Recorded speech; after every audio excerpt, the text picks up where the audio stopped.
Hello and welcome to Secrets of Organ Playing podcast.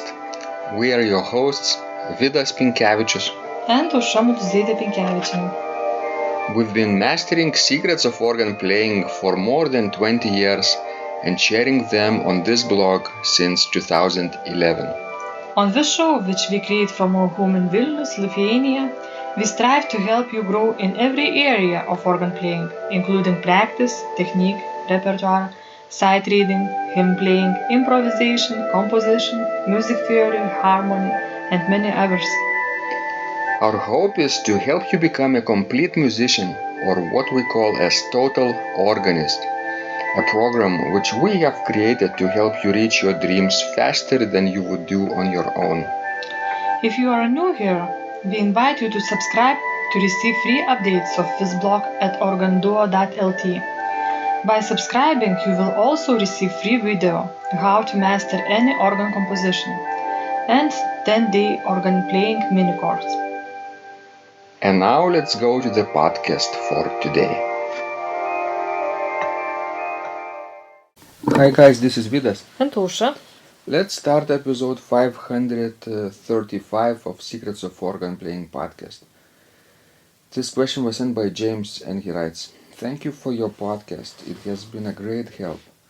I have played the piano for 25 years and the organ at my church for 17, but was only able to take organ lessons for the first 2 years. The rest has been essentially self-taught. Your podcasts have been very informative. My dream for organ playing. I know I will never be a concert organist, but I would like to be able to really make my church organ sound great and select unique registrations throughout the Mass. The 3 most important things holding me back. Over the years, I have basically settled for just a handful of different basic registrations for hymns without much variety. My church has a relatively small 22-rank 2-manual Zimmer pipe organ installed in 1999, which is almost completely enclosed inside an alcove and doesn't sing very well. The church is the size of the cathedral, but I'm afraid the organ is too small for the space. I have never had formal instruction in the theory of organ registration other than what I have learned on my own. I know the basics of building a principal chorus, understanding overtones and harmonics, etc., but my registrations are still very boring in my opinion. Again, thank you for your podcast and teaching, and I look forward to any advice you can give me, James."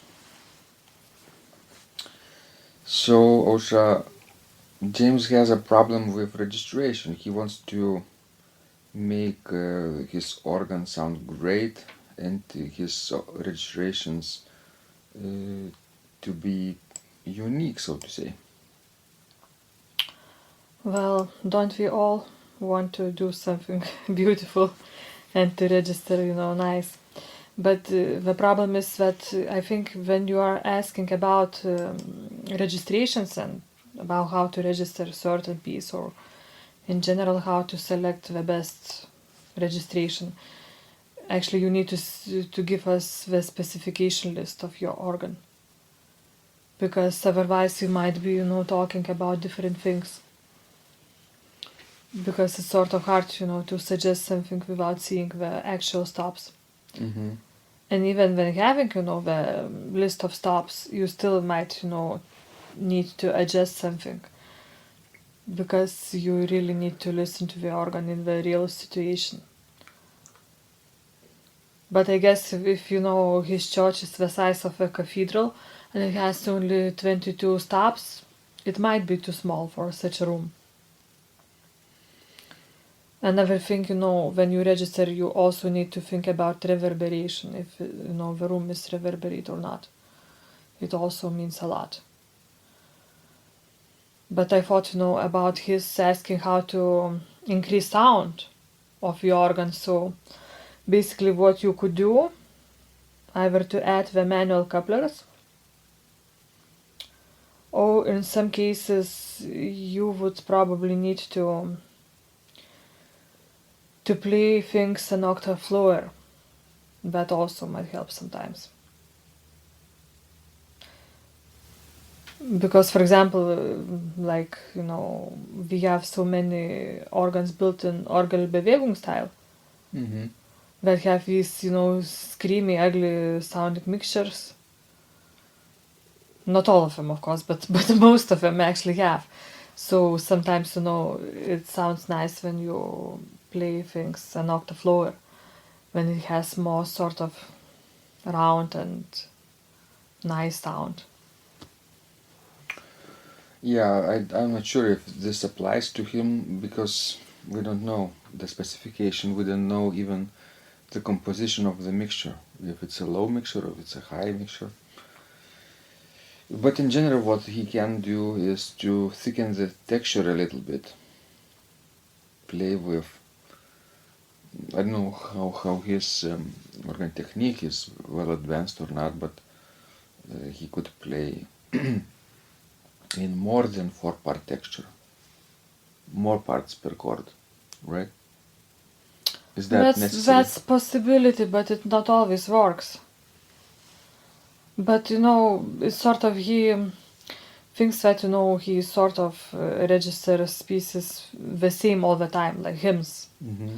But I think it's not a bad idea, because I think when you are working as a church organist, you develop some sort of routine, and this is good. Maybe you don't want to experiment, every time, and you need to be ready in advance. But of course, what could you do, and we have talked about it actually in our previous podcast, that you could, project, let's say, the cantus firmus on one manual and play, other voices in another manual. And, your cantus firmus could be either in soprano, as the most hymns are written, but you could also play it in the tenor voice. And even in the bass, sometimes it works too. That would be also a possibility to do something different. Yeah, his not only registration should change, but maybe the manner of playing. True. Mm-hmm. Spice things up, make it more colorful and interesting. Maybe add some non-chordal notes, like passing tones and neighbor tones, suspensions. Reharmonize. Yes. Mm-hmm. I don't know if he has some skill in that or not, but that could certainly be a possibility. And 22 rank two-manual organ might sound like, I would say, maybe 8 stops per manual, plus additional stops in the pedals. So if you have something like 8 stops in a manual, this could be like 8-foot principal, 8-foot flute, maybe a gamba, maybe 4-foot principal, like octave, maybe 4-foot flute, right? And then what? 2-foot principal, probably super octave, and then mixture, and a trumpet, probably. What else? Maybe instead of a string stop, he might have a 5th stop, 2 2/3 instead of that on the first manual. I'm just guessing, of course. Yes, this is just a hypothetical thought, because we don't see the specification list. What else could he do? Because he wants to find new registration. Sometimes you might use only 4-foot flute alone in some soft interludes, for example. It works nice, if you have some sort of canzona-like piece, which is a little bit polyphonic, and it has joyful character, joyful sweet character. You might try the 4-foot flute alone. Or 4-foot principal. Yes, or sometimes 4 and 2 stops, Mm-hmm. if we are soft enough, if the 2-foot is not too screamy. if it has a trumpet, you could play the harmony with the trumpet as well in a festive situation. Yes. Or if you have cantus firmus in the soprano, you could solo it out, take it on another manual with the reed stop. Or a cornet stop would work on the second manual, for example. In general, taking it on two manuals, not on one, gives more colorful options. Then, of course, your solo stop could be played in the tenor range with the left hand. That's right, and we don't know if he has no 16-foot stop on the manual. But if he does, he might play some music that he also on the two manuals, and he could accompany with his left hand with a 16-foot and 8-foot, and then add some higher pitched stops on the other manual, for solo voice. Or even reharmonize the four voices or three voices, soprano, alto, and the bass, and play the pedal with the reed if he has like a 8-foot trumpet, and in the tenor range, not in the bass range. And in general, if he has some assistance, I think it would be really nice if he could go, and to listen to his organ from the side. Record himself. Oh yes, if he doesn't have help, he might record himself and to listen to those various combinations, and then he might decide what works and what does not. And in general, if he has a big crowd during mass, for example, then of course he needs to consider that he needs to use more stops than if playing in church alone, because people will just eat up the sound. Right. He doesn't say that he wants to be a concert organist, right? But it doesn't hurt to play pieces that could be supplemental to the liturgy in addition. That could be part of the concert repertoire, but that could be liturgical chorales or choral preludes. And with these you could experiment with even more colorful illustrations. That's right.